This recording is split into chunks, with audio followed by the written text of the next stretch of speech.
Bien le bonjour, j'espère que vous allez bien. On se retrouve dans ce premier vlog. Je sais pas trop comment faire des vlogs, mais je vais essayer de faire des trucs plutôt bien. Pour ceux qui me connaissent pas, je m'appelle Jérémy, je suis en 4e année de médecine. Et en fait, je suis pas encore passé en 4e année de médecine, je suis à 2 semaines de commencer mes cours pour ma 4e année. Donc pour ceux qui le savent pas, la 4e année c'est l'externat, ça veut dire que je commence à avoir beaucoup plus de stages, des stages beaucoup plus longs, et j'ai aussi des périodes de cours, et des périodes de cours qui sont un peu plus intenses, parce que je dois apprendre ce qu'on appelle les collèges d'enseignement, c'est-à-dire des gros livres qui reprennent toute une spécialité, et connaître le maximum de choses là-dedans. Et donc pour dans 2 semaines, aujourd'hui on est le mercredi 13 août je crois, je reprends le 29, donc il me reste à peu près 2 semaines pour commencer à retravailler et à me remettre dans le bain. Et dans 2 semaines, je vais avoir du coup mes cours, et je vais avoir beaucoup d'items à travailler. Parce que maintenant, comment ça se passe ? On a des blocs de 2 heures, de 3 heures de cours, où on va traiter 4 voire 5 items dedans. C'est quoi des items ? C'est un peu comme des chapitres en fait, qui reprennent par exemple insuffisance rénale aiguë, la dernière fois je travaillais sur le vieillissement pathologique, etc. Donc aujourd'hui, et ça va être tout l'enjeu de toute cette semaine, et je vais essayer de vous filmer un petit peu comment ça va se passer aujourd'hui surtout, et peut-être la fin de semaine, comment je travaille pendant les vacances, juste avant de reprendre les cours pour ma 4e année, et je vous filmerai aussi les stages, etc. un peu plus tard, ça fera partie d'autres vlogs. Je commence à essayer de me réveiller un petit peu plus tôt, parce que généralement je me réveillais vers 5h30, 6h pour aller courir et ensuite pour commencer à travailler. Là ça va être un petit peu plus différent parce que je vais avoir beaucoup plus de choses à faire. Donc là je vais essayer de m'avancer au maximum durant ces 2 semaines-là, pour pouvoir ne pas être en retard quand je vais reprendre les cours, et pour pouvoir avoir déjà vu tous les items une fois que je reprends les cours. Et donc là, je vais vous expliquer un petit peu comment je vais m'organiser, mais avant tout ça, je vais juste installer mon petit setup derrière moi pour pouvoir commencer ma première session de travail, ma session de la matinée.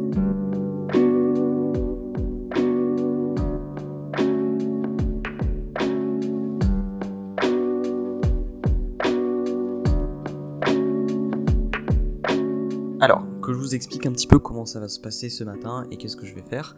Donc ce matin, j'ai de l'orthopédie, enfin de la traumatologie à faire. C'est un gros chapitre d'à peu près 75 pages.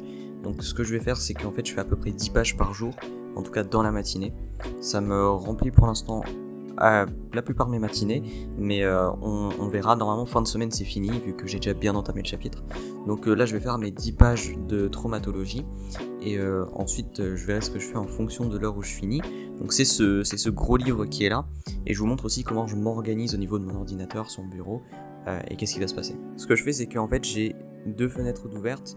Une fenêtre c'est Anki, donc c'est mon application qui me permet de faire mes flashcards, et l'autre fenêtre c'est Safari, donc là où je vais faire toutes mes recherches, et je vais potentiellement faire des captures d'écran pour mettre directement dans Anki. Donc ça c'est mon workflow, c'est mon truc de travail, où je vais faire toutes mes recherches et où je vais flashcard tout ce que je suis en train de lire, en train de comprendre sur le livre qui est juste ici.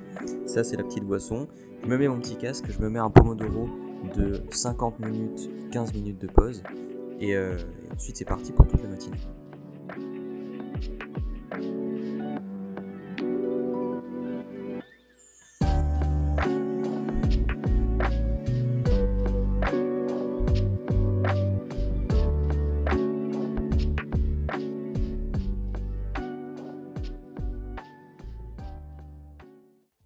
Et nous voilà, je viens de finir mon premier cycle, il me reste 3 minutes de pause, donc je vais faire assez rapide.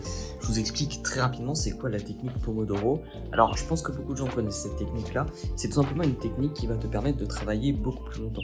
En fait on va faire des sessions de travail, moi je fais 50 minutes de travail et 10 minutes de pause, et je vais répéter ça tout au long de la journée. L'avantage de cette technique c'est que effectivement tu vas travailler pendant 50 minutes, puis tu vas te reposer aussi. Et faire des pauses c'est très très important pour laisser le temps à tes neurones de reprendre un petit peu sur son flux. Donc ce qu'il faut faire c'est tu travailles le temps qu'il te faut, ça peut être 25 minutes, ça peut être 20 minutes, ça peut être 30 minutes, moi avec 50 minutes ça marche plutôt bien, en fonction de ton niveau d'attention, en fonction de tout ça.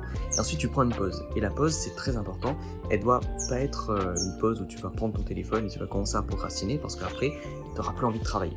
Donc il faut que ce soit une pause où tu ailles marcher un petit peu, prendre l'air, et là tu verras, ce sera une bien meilleure pause pour toi, et tu vas reprendre le travail avec encore plus envie de travailler. Sur ce, moi je vais retourner travailler, je fais ma 2e session, et je fais ça jusqu'à midi. Je pense qu'à midi j'aurai fini largement ce que je suis en train de faire là, et on passera à un autre item pour fin de matinée et cet après-midi. Il est 11h30 et j'ai très faim. Alors j'ai fini ma première session pour ce matin, j'ai travaillé à peu près 4 heures. avec les pauses et tout, donc le 50 minutes de travail et 10 minutes de pause. Là, ce que je vais faire, c'est que je vais aller me préparer tout simplement à manger. J'ai très très faim. Je vais regarder un petit animé le temps de ma pause, parce que je fais une pause jusqu'à peut-être 13h, peut-être 14h en fonction de ce que j'ai envie, si j'ai envie de reprendre, etc. Donc on va aller manger tout de suite, et j'ai trouvé un petit animé qui est vraiment pas mal. Ça s'appelle Tasuketsu, et en fait c'est très rapidement l'histoire de lycéens qui voient un message sur leur cours d'informatique, sur ordinateur, leur cours d'informatique, qui leur demande s'ils habitent à Tokyo ou pas. Ils répondent sans faire exprès, et ils se rendent compte que le lendemain, la majorité de la population est morte. Et en fait, c'est quelqu'un, on ne sait pas qui c'est, qui contrôle tous les ordinateurs et qui semble avoir le pouvoir de tuer les gens, et il dit que il va faire un jeu, et dans ce jeu, chaque soir, à minuit, il va y avoir une question et la majorité va mourir. Je trouve ça très intéressant, le fait de savoir qu'est-ce que les gens vont poser comme question, pourquoi c'est la majorité qui meurt, et on a trouvé aussi qu'il y avait des failles dans son jeu, donc c'est vraiment quelque chose qui t'amène à réfléchir un petit peu de comment ça a marché. Si vous avez envie de regarder quelque chose qui vous amène un peu à réfléchir, je vous invite vraiment à regarder ça, c'est super intéressant.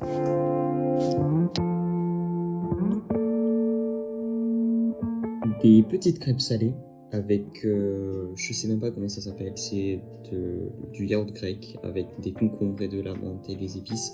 C'est très très bon. Et un petit poisson pour pas gaspiller, parce que j'aime vraiment beaucoup le poisson. Je vais aller manger tranquillement et je vous reprends dès que je recommence à travailler. Pour l'instant, c'est petit poisson.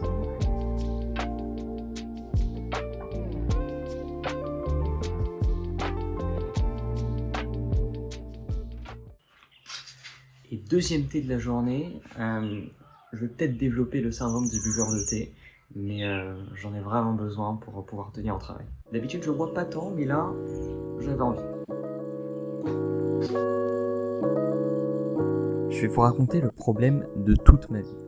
Je suis en train de travailler et il se passe que dans plein d'items, on a en fait des notions à prendre, des scores, voire même des... Là, c'est plutôt un profil clinique qui va nous dire qu'une personne âgée est dénutrie, par exemple. Et ça, c'est toute ma vie, ça. Personne n'est d'accord. C'est-à-dire que quand tu regardes dans le collège d'enseignement, ils te disent une valeur. Quand tu regardes sur les fiches LISA, c'est des fiches qui sont faites exprès, t'as des valeurs. Quand tu regardes sur les fiches Codex, t'as d'autres valeurs. Quand tu regardes sur la HAS, t'as d'autres valeurs. Et là, tu sais pas quelle valeur prendre. Normalement, ce qui fait foi, c'est la HAS. Mais quand tu es dans ton collège, que tu as appris que, par exemple, l'albuminémie, c'était un facteur qui pouvait entrer dans les critères phénotypiques pour dire qu'une personne âgée était dénutrie, et que la minute d'après, tu lis que dans les fiches LISA, ça compte que comme critère de gravité, alors que normalement, ça compte que comme critère de gravité juste pour les personnes de moins de 70 ans. Et ça, c'est ce que j'avais appris du coup le semestre dernier en nutrition. Et là, il me dit que pour le critère de gravité, c'est juste une albuminémie inférieure à 35 ou à 30. Quelque chose comme ça. Donc là, je suis obligé d'aller sur le site de la HAS pour voir qui dit vrai. Il est 15h30 les amis, et c'est l'heure d'aller faire un petit peu de sport. Je vais faire 30 minutes, 1 heure de sport en fonction de ce que j'ai envie de faire. Il fait pas très beau, donc je vais pas sortir aller courir, je vais plutôt utiliser le vélo qui est là-bas.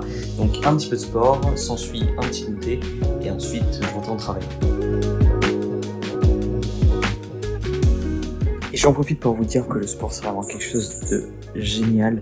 Ça permet de consolider la mémoire, ça permet de gérer le stress, ça permet d'être beaucoup moins anxieux de manière générale, ça permet de rester en forme.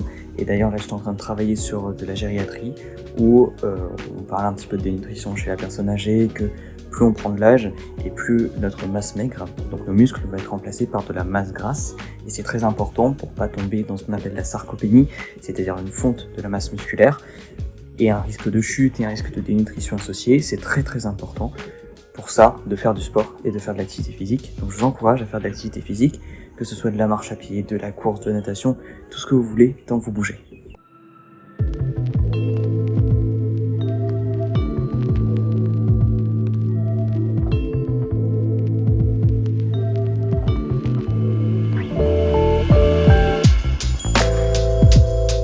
Et voilà, on arrive à la fin de ce vlog. J'espère qu'il vous aura plu, le fait de passer une journée avec moi pendant encore un petit peu mes vacances, mais juste avant la reprise. On est aujourd'hui le lendemain. J'ai pu pas mal avancer sur tout ce que j'avais à faire et je pense que j'aurai largement le temps de finir les items pour la semaine de ma rentrée, donc le 26. Il faut encore que je me réinscrive à la fac, j'ai une pré-rentrée. Je vais aller jeter un œil aussi à ce qui est devenu le tutorat, donc le TSR cette année, parce que j'ai fait 2 ans de tutorat. C'était une très belle expérience et j'ai quand même envie de voir ce que ça devient cette année, donc je vais aller jeter un œil sur ça et puis profiter de mes derniers jours de vacances. Et nous on se retrouve pour un prochain vlog, mais cette fois-ci en cours, donc il y aura une partie des vlogs où je serai en cours, j'irai à la BU, etc. Vous serez avec moi, et une autre partie d'un vlog où on sera en stage. J'ai pas encore mes stages. On choisit ça le 22, donc la semaine prochaine, lors de la pré-rentrée. Je croise les doigts pour être à un des 2 hôpitaux où je peux être à peu près proche. Il y en a un en gros qui est trop loin pour moi, ça va être un peu chiant si j'y vais. Il y en a 2 où ça va, c'est tranquille. J'aimerais être dans une spé où je maîtrise pas trop, par exemple la néphro. La neuro je maîtrise mais j'ai quand même quelques lacunes, j'ai une très bonne note en neuro, comme j'ai une très bonne note en néphro en 2e année, mais ça veut pas dire que je les maîtrise totalement non plus. J'ai pas trop envie, surtout qu'on peut pas aller dans les surspécialités, par exemple la pédiatrie, les choses comme ça, on peut pas encore y aller, on peut aller que dans des spécialités types, c'est-à-dire la pneumo, la cardio, la neuro, la néphro, etc. Et en chirurgie aussi on peut y aller. Je suis pas fan de la chirurgie, j'ai déjà fait des stages en chirurgie, je suis vraiment pas fan. Donc je verrai, je croise les doigts pour avoir ce que je veux, de la néphro dans les hôpitaux où je suis plutôt proche, ou de l'endocrino, diabéto, ça me plairait aussi d'aller là-bas.